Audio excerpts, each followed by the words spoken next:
Kuppam Chandrababu Naidu నియోజకవర్గము government బాగా పనిచేస్తుంది. కుప్పం అభివృద్ధి చేశారు బాగా. బాగా చేసింది. గత ప్రభుత్వంలో మొత్తం నాశనం చేసేసినాడు.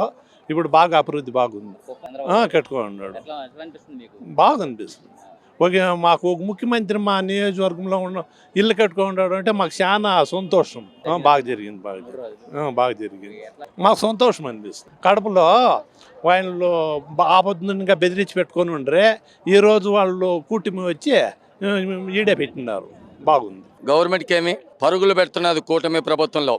ఇక్కడ మే అంటానే 27, 28, 29 తారీఖు తెలుగు వారికి ఒక తెలుగుదేశం పండగ. ఏ విధంగా అయితే మనకు సంక్రాంతి పండగ వస్తే సంబరాలు చేసుకుంటామో, కీర్తి చేసులు స్వర్గీయ నందమూరి తారక రామారావు గారు అన్న 1982లో పార్టీ స్థాపించి 9 నెలలనే కాంగ్రెస్ పార్టీని కూకటి వేలుతో కదిలిచ్చి అధికారంలోకి వచ్చిన చరిత్ర తెలుగుదేశం పార్టీది.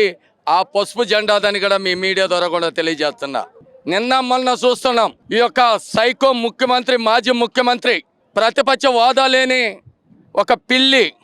ఇక్కడ జనాలు లేరు, ఊరిక ఖాళీ కుర్చీలు ఉన్నాయి, అది మహానాడు కాదు అని మాట్లాడుతున్న బుద్ధి లేని ఎదవలకు ఒకటే చెప్తున్నాం. ఇక్కడ ప్రపంచంలో ఇక్కడ చూడండి, జనం పసుపు సైనికులు కూర్చునేదానికి కూడా కుర్చీ లేకుండా నిన్న మొన్న వేల మందితో మహానాడు జరుపుకున్నాం. నిన్న జాతీయ అధ్యక్షుడిని ఎన్నుకోబడినది మన యువగలం వ్యవస్థాపకుడు, యువగలం మనగలమని జగన్మోహన్ రెడ్డి గుండెల్లో రైలు వరకు తెచ్చిన వ్యక్తి.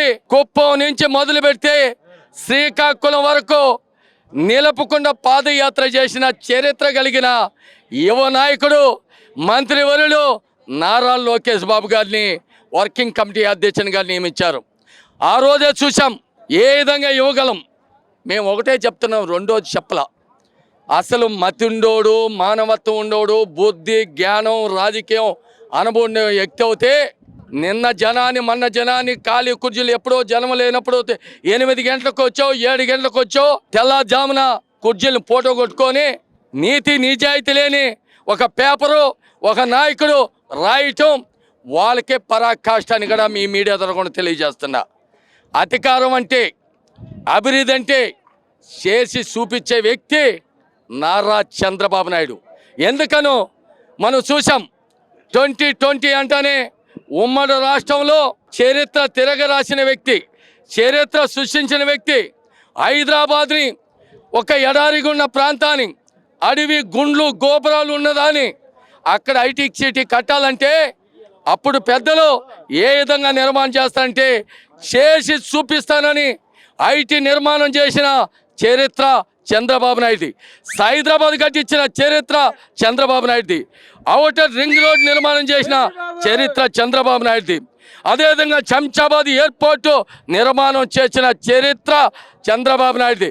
ఎక్కడో అమెరికా, లండన్ చదవాలంటే అక్కడ కాదు, హైదరాబాద్లోనే ఇక్కడ ఐటీ ఉంది, ఇక్కడ చదువుదామని కూడా చరిత్ర తిరగరాసిన వ్యక్తి చంద్రబాబు నాయుడు. రాష్ట్రం విడిపోయింది, 16,000 కోట్ల లోటు బడ్జెట్లో ఉంది. 2014లో అధికారంలోకి వస్తానే ఇక్కడ రాజధాని లేదు, కూర్చోవడానికి కుర్చీ లేదు.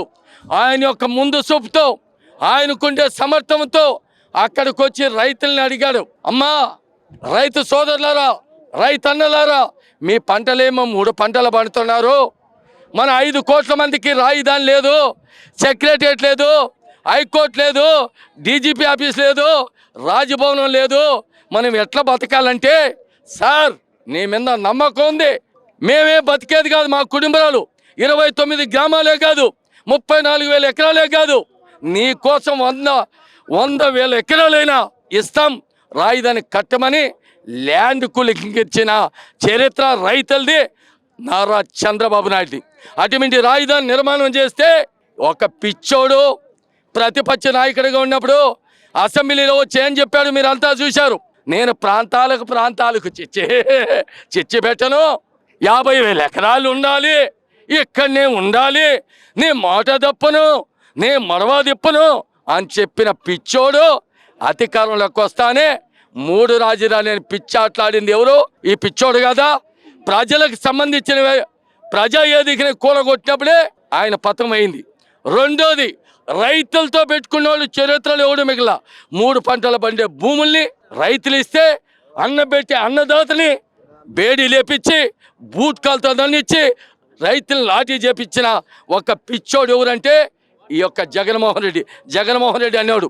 కొంచెం తమ్ముడు ఇక్కడ ఏమన్నాడు, మేము లేస్తే 150 మంది ఉన్నాం, మీరు ఇక్కడ లేచి నిలబడలేరు, తట్టుకోలేరు అని చెప్పిన జగన్మోహన్ రెడ్డి కుప్పంలో చంద్రబాబును ఓడిస్తాం, కుప్పం గడ్డ పైన మేము వైఎస్ఆర్ జెండాని మా ప్యాన్ తిప్పుతామంటే ఇక్కడ ఏం చెప్పారు ప్రజలు, జగన్మోహన్ రెడ్డి సింహంతో ఆడుకుంటున్నావు, ఎవరితో పెట్టుకుంటున్నావు, ఒక్క వైపే చూడు, రెండో వైపు చూసినావంటే నీ యొక్క కడపలో నీ యొక్క గడ్డలో తెలుగుదేశం జెండాని రెప్పరెప్పలాడిస్తాం.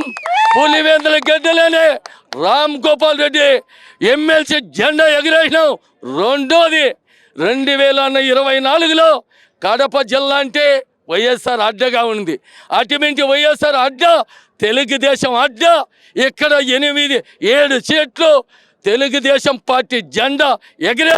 జై చంద్రబాబు నాయుడు, జై చంద్రబాబు నాయుడు, జై లోకేష్, నారా చంద్రబాబు నాయకత్వం.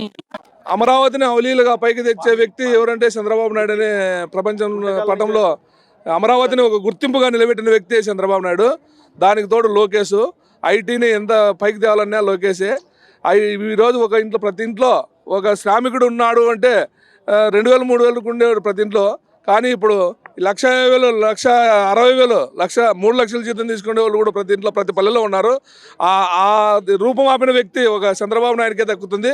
అనంతపురం జిల్లాకి అందరినీ సుజల సేవంతిని తీసుకొచ్చి పంట పొలాలను సస్యశ్యామలు చేసిన వ్యక్తి చంద్రబాబు నాయుడు అనే సగౌరవంగా చెప్పుకుంటాం. జై చంద్రబాబు, జై చంద్రబాబు.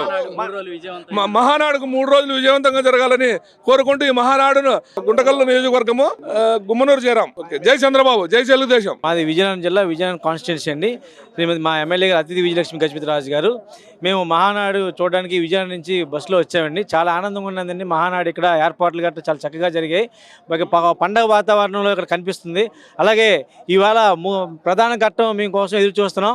43 ఏళ్ల తెలుగుదేశం పార్టీ చరిత్రకి 43 ఏళ్ల యువ నాయకుడు 40 ఏళ్ల భవిష్యత్తు కోసం నారా లోకేష్ బాబుకి పట్టం కట్టడానికి అందరూ సిద్ధంగా ఉన్నారని కూడా తెలియదు. దానికి మేము సంతోషం వ్యక్తం చేస్తూ ఈరోజు మహానాడు కార్యక్రమం తొలగించడానికి మనం విజయనగరం నుంచి కడప వచ్చినందుకు మేము చాలా ఆనందంగా ఉంటూ నవ్యాంధ్ర నవసారథి చంద్రబాబు నాయుడు గారి నాయకత్వంలో రాష్ట్రం అభివృద్ధి చెందుతుంది. పూర్తిగా విద్యార్థుల నుంచి 60 ఏళ్ళ వరకు ముస్లిం వరకు ప్రతి ఒక్కరు కూడా ఆశిస్తున్నారని తెలియజేసుకుంటూ సెలవు తీసుకుంటున్నాం. పైల్ మహేష్ యాదవ్, మాది విజయనగరం ఎమ్మెల్యే గారి అతిథి విజయలక్ష్మి గారి తాలూకండి. సార్ విజయనగరం నుంచి చాలామంది ఇక్కడ ఎంత ఆశగా వచ్చామో ఇక్కడ చూస్తుంటే ప్రతి సంక్రాంతికి ప్రతి ఊర్లో ఎంతైతే ఆనందంగా జరుగుతుందో అంతకంటే ఆనందంగా ఇక్కడ టీడీపీ కార్యకర్తలు ఎంతో ఆనందంగా ఉత్సాహంగా ఉన్నారండి. జగన్మోహన్ రెడ్డి గారు మీకు ఒకటే చెప్తున్నా, మీరు సినిమా చూపిస్తారని అంటున్నారు, ఇక్కడికి వస్తే మీకు అందరికీ బెనిఫిట్ సినిమా మీకు చూపిస్తాం.